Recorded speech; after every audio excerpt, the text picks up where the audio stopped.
자, 오늘은 추수감사 주일이기 때문에 제가 절기 때마다 늘 불었던 나팔을 불고 말씀을 나누도록 하겠습니다. 이스라엘은 절기가 되면 제사장이 나팔을 불어서 하나님의 하늘의 문을 연다, 그런 의미로 나팔을 불었습니다.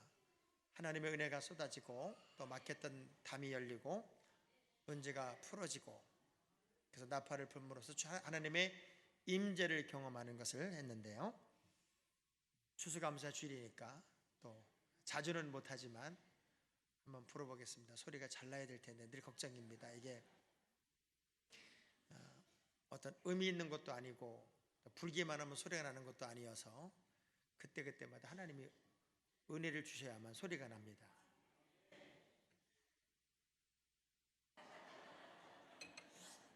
저는 나팔을 불 때마다 긴장이 되고 떨리는데, 그래도 여러분의 가정에 하늘의 문이 열리기를 기대하면서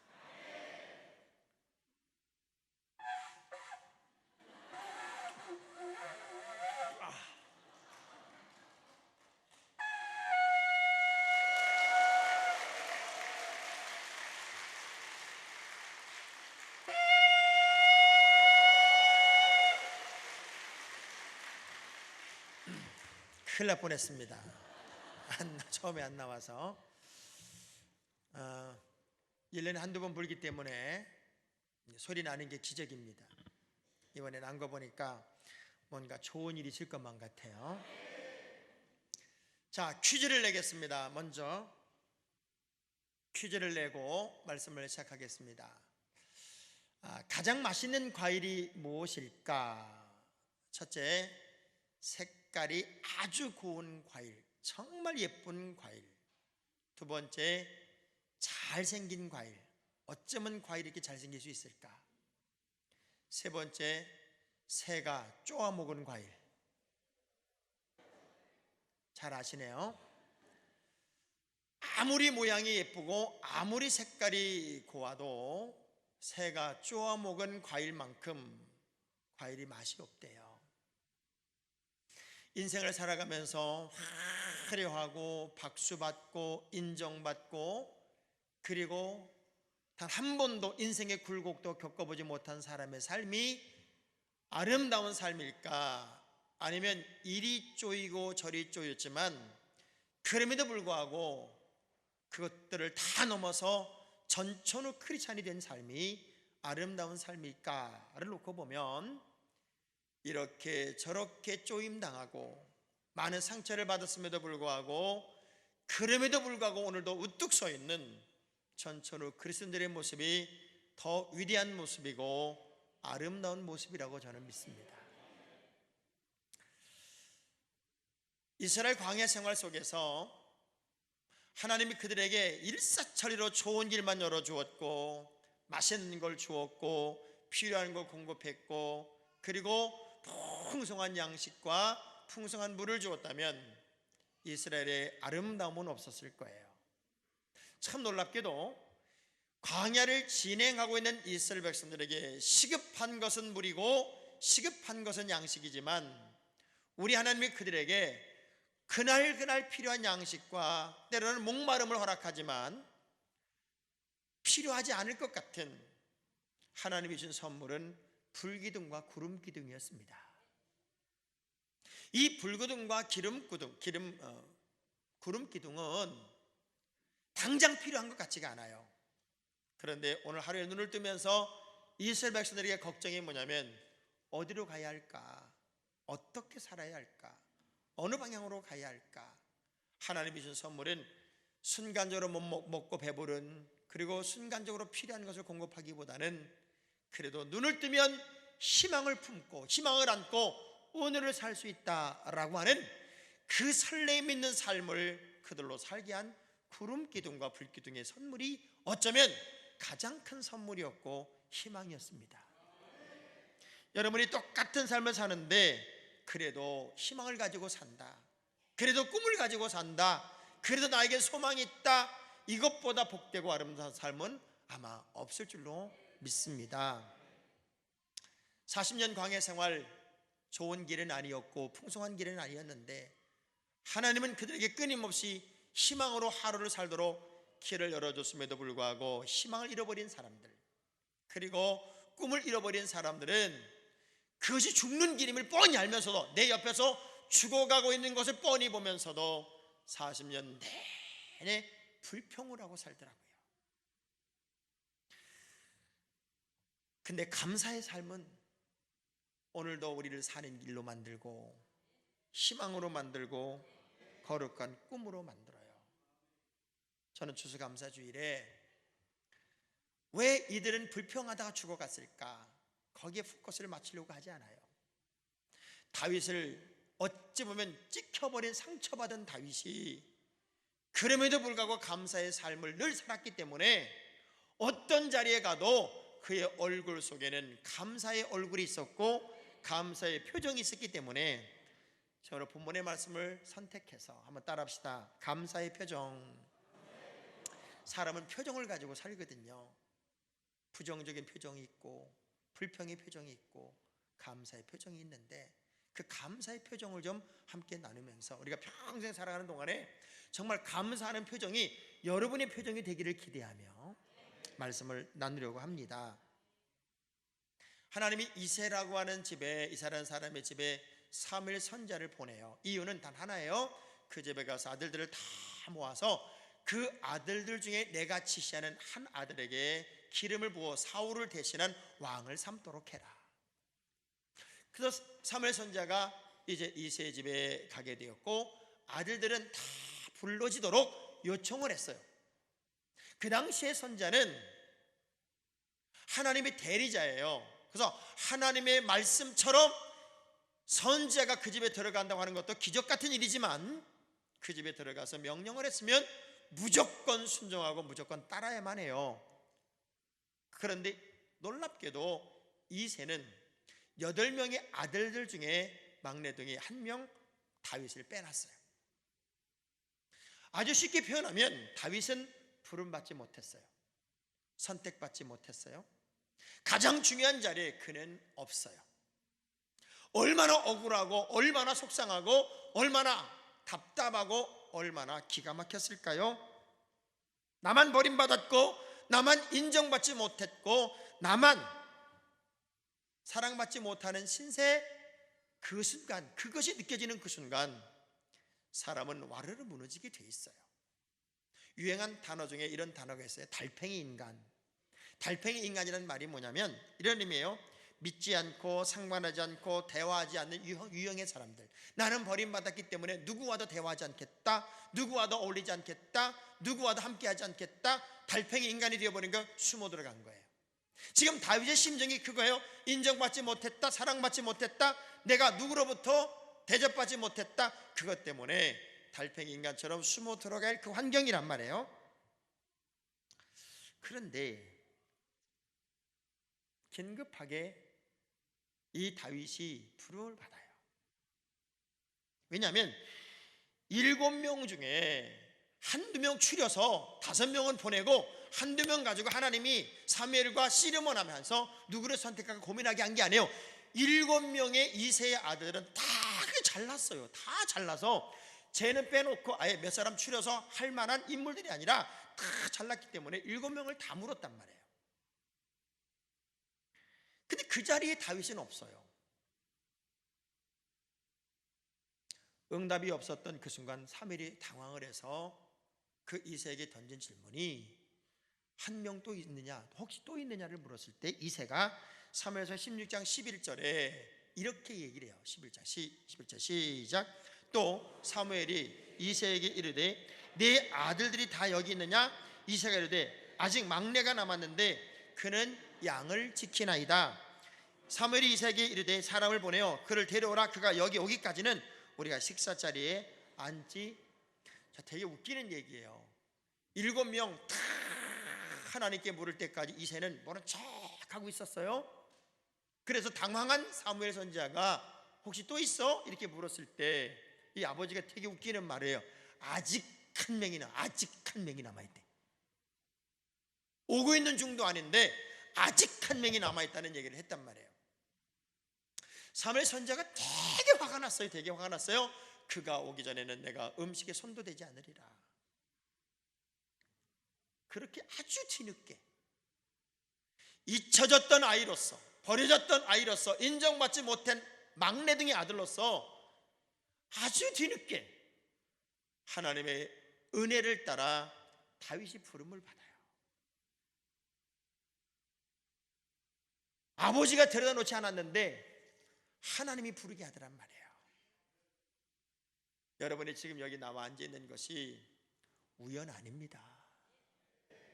하나님이 부르셨기 때문에 와 있는 거예요.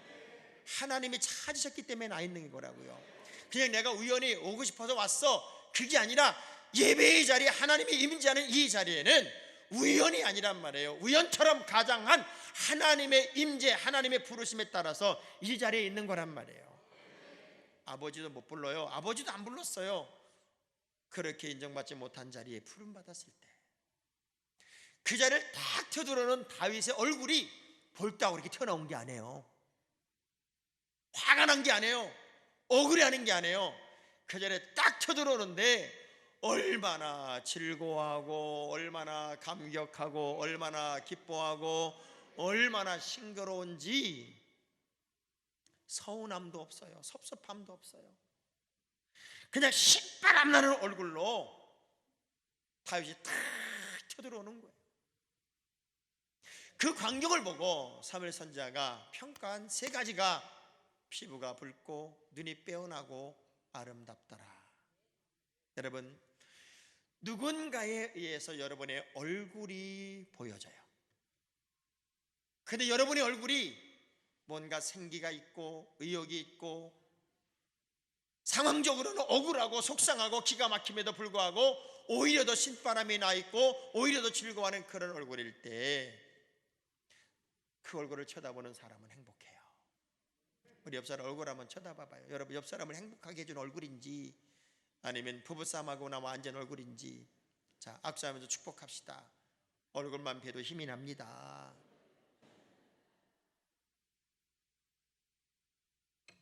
저는요, 우리만 사람의 얼굴 표정을 보는 건 줄 알았더니 하나님도 우리 얼굴을 보더라고요.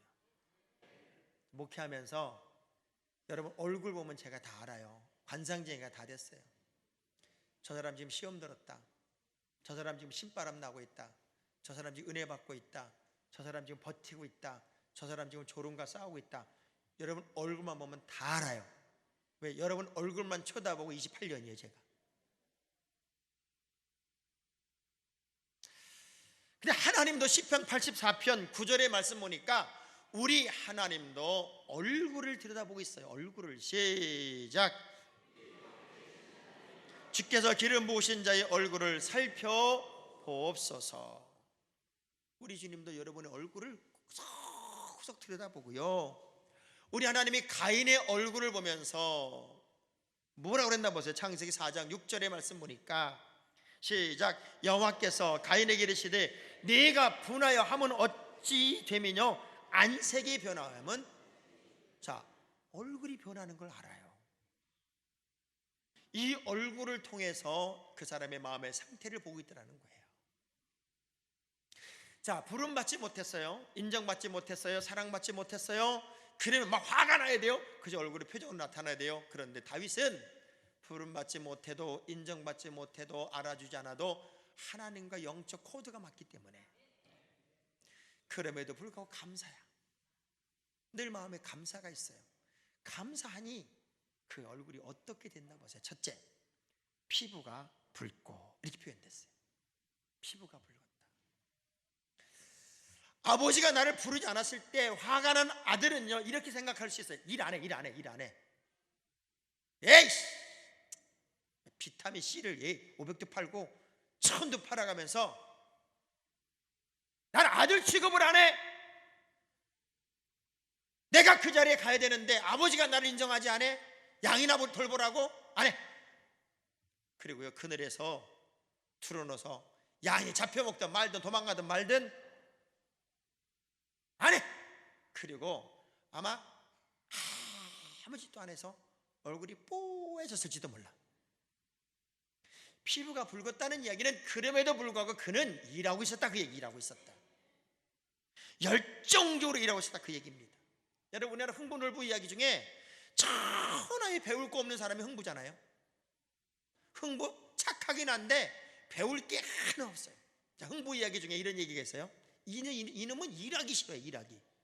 그래서 흥부 보러 집 하나 치라고 그랬더니 그 얘기 중에 흥부가 지게에다가 낫 하나 달랑 짊어지고 수수밭에 가고 뱅기밭 뺑대를 베어서 집을 짓는데 비탈을 슬쩍 다듬더니 반나절이 안 돼요. 집을 하나 지었더라, 이렇게 돼 있어요. 나무를 잘라서 기초를 쌓아서 짓는 집이 아니라 반나절도 안 돼가 수수깡으로다가 집을 줘놓고 이게 우리 집이라고 그러는 거예요. 정신을 못 차린 흥부가 형수한테 밥을 더 먹으러 가니까 형수가 주걱으로 밥은커녕 뺨띠기를 후려가니까 의도 터지고 밥을 며칠 뛰면서 집에 와서 부인한테 하는 얘기예요. 이 저수 글렀으니 이제 자네하고 나하고 날품이나 팔러 다니세요. 이게 흥부가 부인한테 하는 얘기예요. 그러니까 사람은요, 의도 터져야 정신을 차리더만. 일한다는 게 행복이에요. 일한다는 게 기쁨이에요. 알아주든 알아주지 않든 나와 하나님과의 영적 관계에서 나는 끊임없이 일하겠습니다, 그게 감사의 마음을 가진 자의 태도였단 말이에요. 저는 이 단어가 참 좋아요. 피부가 붓다. 남자가요, 뭔가 좀 까무잡잡하고 뭐 열정을 가지고 일하는 그런 모습이면은 벌써 얼굴에 모양이 있어요. 근데 남자가 뽀얗고 하얗고 그러면요, 메카리가 없어 보여. 막내둥이 아들이어서 더 많은 사랑을 받아야 됐어요. 그런데 요셉과 베냐민은 막내라는 이유 때문에 더 많은 사랑을 받는다고 하는 것 때문에 사실 어려움을 겪은 사람이기도 해요. 그만큼 막내둥이는 특별한 사랑을 받는데, 애석하게도 다윗은 사랑받아야 할 자리에 빠져 있단 말이에요. 서운함이 이루 말할 수가 없을 거예요. 우리가 주일을 이렇게 하다 보면 내가 해야 되는데 꼭 이런 거죠. 국내 선교를 하는 사람은요, 국외 선교 필요 없다고 말하고요, 국외 선교하는 사람은 또 국내 선교 필요 없다고 말하는 사람이 있어요. 왜? 나만 생각하니까. 교회는 나만 생각하면 안 되고 우리라는 공동체를 생각할 수 있어야 돼요. 그러니까 너와 내가 다르지만 서로를 인정할 줄 아는 그런 지혜가 필요한데, 인정하지 않는다는 건 참 어려운 거예요. 하나님의 사람들이, 저는 막내 중에 사랑받는 거 못 견디겠는 거예요. 그러니까 요셉 죽이라는 거예요. 막내둥이가 사랑받지 못하고 버림받았을 때 얼마나 화가 나고 얼마나 서운할까. 근데 감사의 사람은 환경과 상황과 관계없이 일하는 사람입니다. 옆 사람 악수하면서 우리 열심히 일합시다. 열심히. 안 알아줬다고 그 문제가 아니에요. 달란트 비율을 보면 그래도 남기는 자가 인정을 받더라고요. 남기는 자. 그저 하나 감춰놓은 자가 인정받는 게 아니라 그래도 남기려고 애를 썼고 또 남긴 자가 인정을 받는데, 그건 환경과 아무 관계가 없어요. 나와 하나님과의 코드가 맞으면 환경도 넘고 사람도 넘어서 내 할 일이 무엇인지를 멋지게 찾아내는 사람이 가장 감사할 줄 아는 사람이에요.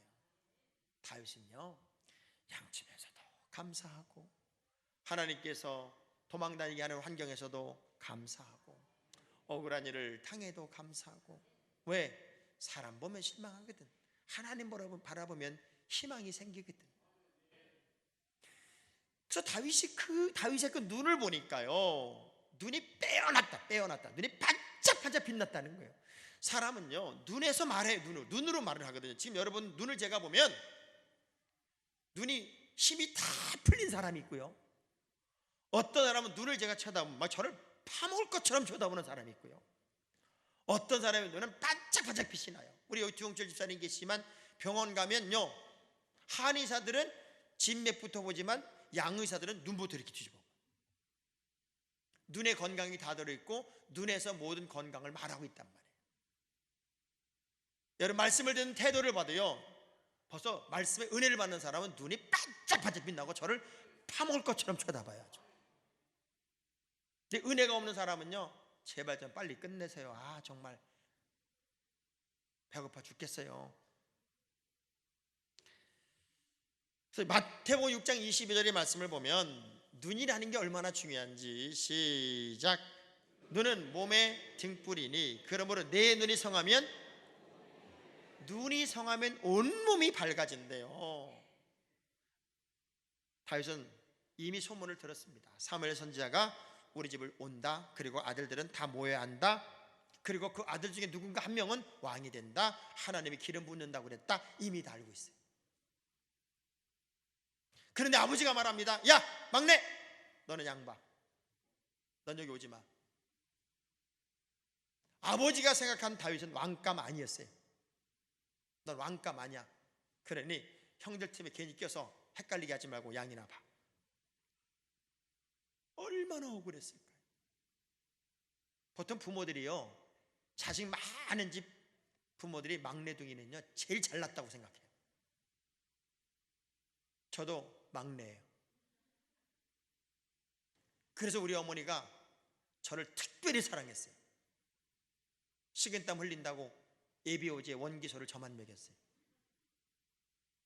우리 장학일 목사도 절대 안 먹었어요. 나만 먹었어요. 뭐가 떴어? 되게 맛있었어요. 되게 맛있었어. 저거 먹을 때 우리 형님 목사님, 장학일 목사님이 한 입 달라고 그래서 한 입 줬더니 뒤지를 뒤져가지고 다 훔쳐 먹었어요. 지금도 그렇게 억울해하는 게 뭐냐면, 너는 어릴 때 예비오지에 먹어서 키가 컸고 자기는 못 먹어서 키가 못 컸다고 그걸 그렇게 억울해합니다. 부흥회 갈 때마다 그 얘기하고 다닌대요. 그러니까 원한이 맺혀가지고. 제가 언젠가는 요즘에 추옥의 예비오지가 나왔다고 그러대. 추옥의 원기소가 나왔다고 그러더라고요. 그거 좀 사다 주려고. 막내둥이는 더 사랑받아요. 더 애절할 정도로 부모의 가슴에 품 안에 있단 말이에요. 그런데 없어요. 그러면은 섭섭하고 서운하고 억울하고 그 눈에 화가 잔뜩 껴 있거나 부모에 대한 실망감으로 가득했어야 되는데 오히려 눈이 반짝반짝 빛나네. 반짝반짝 빛나. 의욕이 있는 거예요. 의욕. 그래서 실망하지 않아요. 저는 그래서 나는 낙심하지 않아요. 더 열정을 갖겠습니다. 지금 불러준 것만으로도 고맙습니다. 사람은 몇 번 되는 거거든요. 실망할 수 있어요. 넘어질 수 있어요. 실패할 수 있어요. 그러나 아주 엎드러지는 거 아니란 말이에요. 다시 기회가 온다면 의욕 가지고 일어나는 거죠. 다시 당당히 일어서는 거예요. 그게 우리의 모습이 돼야 돼요. 롯의 아내가 넘지 못한 게 뭔 줄 알아요? 과거라는 벽이에요. 과거라는 벽. 내 화려했던 시절, 내가 인정받았던 시절, 하나님의 명령을 따라가지만 그 과거에가 발목을 잡으니까 뒤돌아보고 소금 기둥이 되고 말더라는 거죠. 아무리 과거가 힘들고 어려웠어도 오늘 내가 부름받았다면, 오늘 내가 인정받았다면 또 다른 의욕을 가지고 살겠습니다. 또 다른 희망을 가지고 살겠습니다. 그게 우리의 자세가 되어야 되고, 그게 여러분 추수감사를 맞이하는 자의 태도가 돼야 돼요. 따라합시다. 감사해서 감사한 것이 아니라 감사하니까 감사가 되더라. 끊임없이 감사를 입에 달고 살자는 말이에요. 그러면 에너지가 있어요. 에너지가. 감사하는 삶에는 에너지가 있어요. 자, 그러고 나서 사무엘 선지자가 기가 막힌 얘기를 해요. 남자인 다윗을 향하여 아름답더라 이렇게 표현했어요. 남자한테 쓰는 단어가 아니잖아요. 여러분 옆에 있는 남자한테 어째 이렇게 아름다 한번 해봐요. 웃기잖아요. 아주 쉽게 표현하면 그 당시 사고방식으로는 남자를 향하여 넌 어떻게 이렇게 이쁘냐 그런 거예요. 영적인 눈을 뜨고 보니 지금 7명의 아들, 지금까지 내 앞을 지나친 7명의 아들과는 전혀 다른 어떤 이미지가 느껴지는 거예요. 어쩜 이렇게 아름다울까? 남자인데. 그래서 사무엘 선지자가 남자에게 쓰기 어려운 표현, 그런데 이 말밖에 표현할 수가 없었던 것 같아요. 너무 아름답다. 확 감동이 오고 그냥 뭔가 심장이 벌렁벌렁거리는 인사이트이 탁 오는 거예요. 자기도 모르게 소리를 버럭 질러 하나님 이 아들입니까? 하늘의 음성이 떨어지고 바로 그다. 얼마나 신바람이 났을까요? 다 훌륭한 7명의 아들이 지나갈 때까지 느끼지 못했던 그 영적인 감동이 그에게 왔고 하나님께 그 이 아들입니까? 물었을 때 하늘의 음성이 바로 떨어지는 그 행복을 느꼈을 때 사무엘 선지자는 전율을 느꼈을 거예요. 전율을.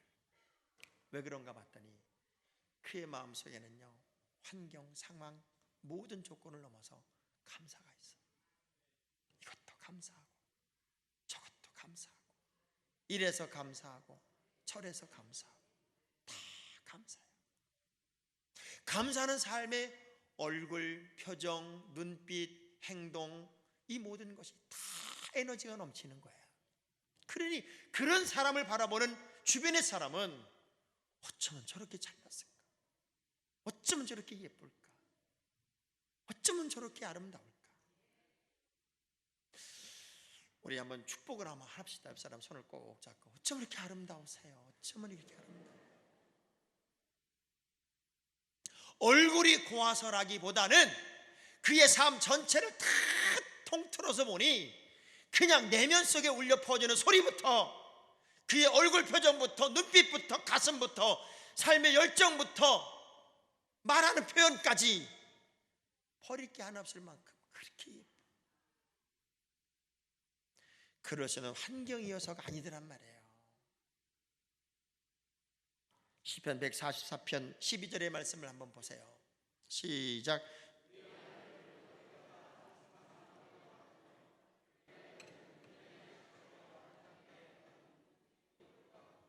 예쁜 거야. 가정이 정상이 되고 믿음의 가정이 되면 그냥 예쁜 거야. 어떻게 이런 표현으로 아내를 표현할 수 있고 자식들을 표현할 수 있을까? 아름다운 거야. 여러분 영적인 눈을 새롭게 뜨면 여러분 내면 속에 표현되지 않는 내면의 깊은 감사가 몸에 배어 있으면 세상을 보는 눈도 아름다워져요. 주변 사람이 아름다워져요. 너무 아름다운 거예요. 예뻐. 다윗이 너무 예쁜 거예요. 누가 그런 얘기를 하더라고요. 인생은 5개의 방에 4개의 문짝과 같다 그런 얘기를 했어요. 방은 5개인데 문이 4개밖에 안 달린 거예요. 그러니 한 방 때문에 바람이 그냥 태풍 같은 바람이 불어 들어와요. 그는 저 문에 들어오는 바람 가리겠다고 이쪽 문 띄어서 저쪽에 닫아놓으니까 또 이쪽 방에서 바람이 들어오고 또 이것도 이쪽 다르니까 여기 또 바람 들어오고 그래서 인생은 늘 부족함을 느끼는 거라는 거예요. 부족함. 그 부족함을 늘 느낌에도 불구하고 감사할 수 있느냐가 여러분의 인생의 승패의 관건이 되더란 말이에요.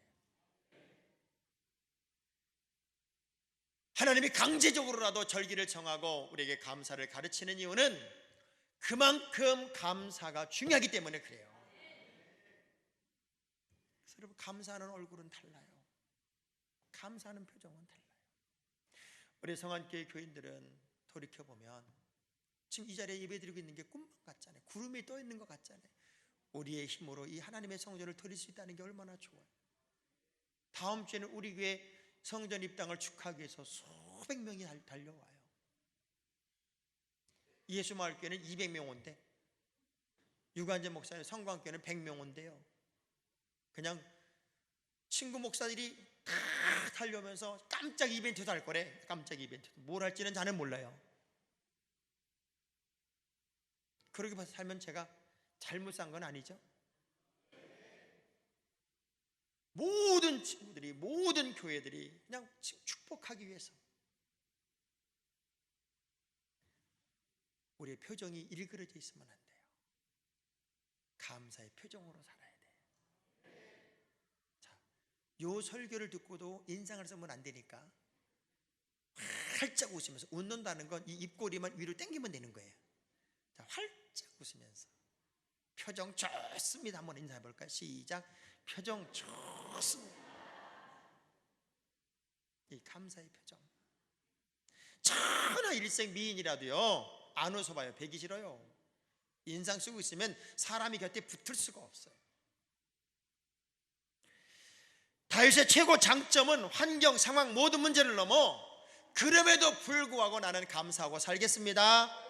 이게 그의 가장 최고의 장점이에요. 물질적인 사람은요, 인생관을 근시안적으로 만들어서 물질적인 사람은 눈치꾼으로 만들고 비겁하고 이기적으로 살 수밖에 없어요. 그런데 그 물질을 다 뛰어넘어 영적인 삶을 사는 사람들은 이것도 감사, 저것도 감사, 이래서 감사, 저래서 감사가 삶에 배어있기 때문에 오늘 추수 감사주일을 지나면서 하나님이 주신 것에 감사하고 주실 것에 감사하면서 정말 하나님이 나에게 원하는 그 표정, 감사의 표정이 여러분에게 드러나서 다른 사람이 여러분을 볼 때 어쩌면 그렇게 의욕이 있어요, 어쩌면 이렇게 아름다워요, 어쩌면 그렇게 멋있어요, 그 소리 좀 듣고 삽시다. 한번 못 들어봤으니까 한번 해줍시다. 세 가지만. 어쩌면 이렇게 멋있어요, 어쩌면 이렇게 열정이 넘쳐요, 이렇게 잘나도 되는 거예요. 좀 더 아름다운 게 죄라면 해봐요. 아름다운 게 죄라면 당신은 지금 죽어야 됩니다. 우리가 그렇게 한번 살아보자는 거죠. 특별한 표정, 감사의 표정이 여러분의 표정이기를 축원합니다. 기도합시다.